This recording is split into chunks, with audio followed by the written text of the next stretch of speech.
Welcome to Investing in Comic Books. On today's show, we are going to look at Flash Comics number 104 from DC, put out in 1949. We put out a complete series of books called Investing in Comic Books, which you can check out at our website at hawknescomics.com.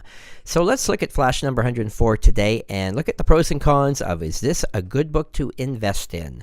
Well, first of all, this is the scarce last issue of the original Flash series from the Golden Age. It's rated scarce by Overstreet, and it's the last issue of the original series, and you may know that the Silver Age series started by the numbering that ended off with this one, so number 105 is the first issue of the Silver Age series. And we've got Joe Kubert and Carmine Infantino artwork in this comic from 1949, and it features an unusual costume from Hawkman that he'd been sporting for the last 7 issues.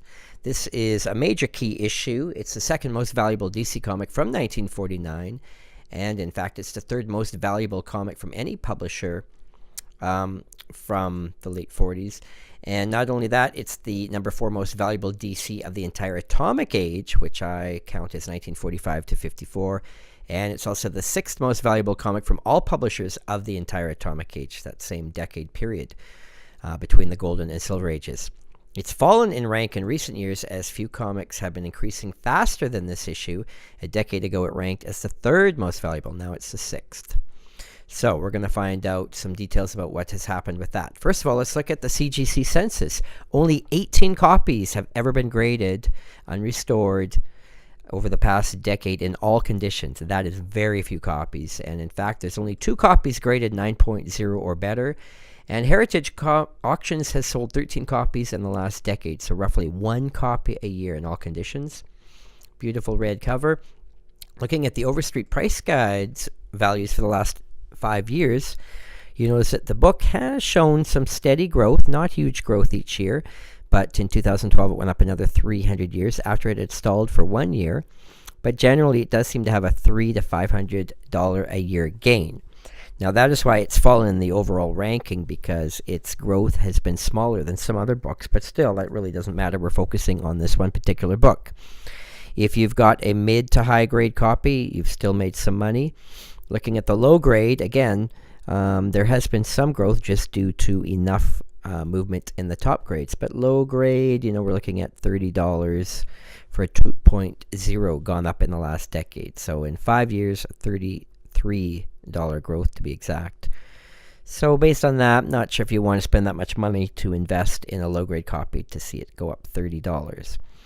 And of course, if the top grades don't move very much in the future, again, the lower grades are likely to come to almost a stall. Let's look at the highest sales on Heritage. Well, there is a mile-high copy of this book, and it was graded 9.4, and Heritage has sold it 2 times.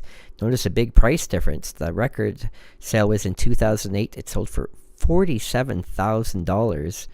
And at that time in 2008, that was 4.5 times guide.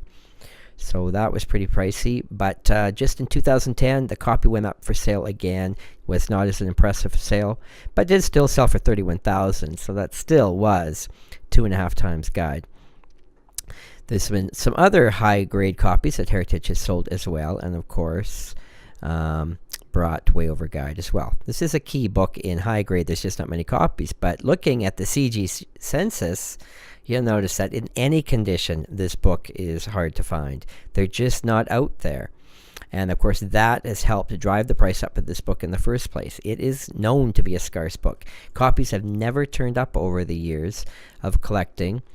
And this awkward period in the late 40s, early 50s, when superheroes went out of style, they just weren't selling, and therefore they were not saved.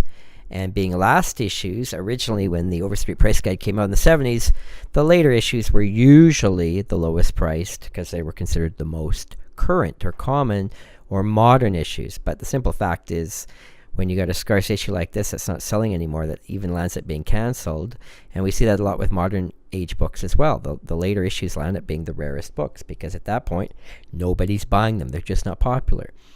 But when you try to buy the book now, 64 4 years later, it's going to be a tough time to find a book like this in any condition. So summing up, what do I think of this book? Well, it's one of the most valuable books of the Atomic Age. It's got the Flash and the Hawkman. It's got Infantino and Kubert artwork. It's a scarce book. It's been going up in the guide in all grades. So it's got so many things going for it. So I'm going to give it 2 thumbs up. If you'd like to learn more about this book or more books in the series or any books from the Golden, Silver, and Bronze Age, we do put out a series of books called Investing in Comics, where we look at this kind of data for thousands of books. So you can check out our books at hawknescomics.com. We appreciate your support. And if you'd like to see me make a video for any specific comic book, please email me at hawknes@hotmail.com. Thanks for watching our videos. We got lots in the series. And I'm Terry Hoknes, and we'll check you out on the next one.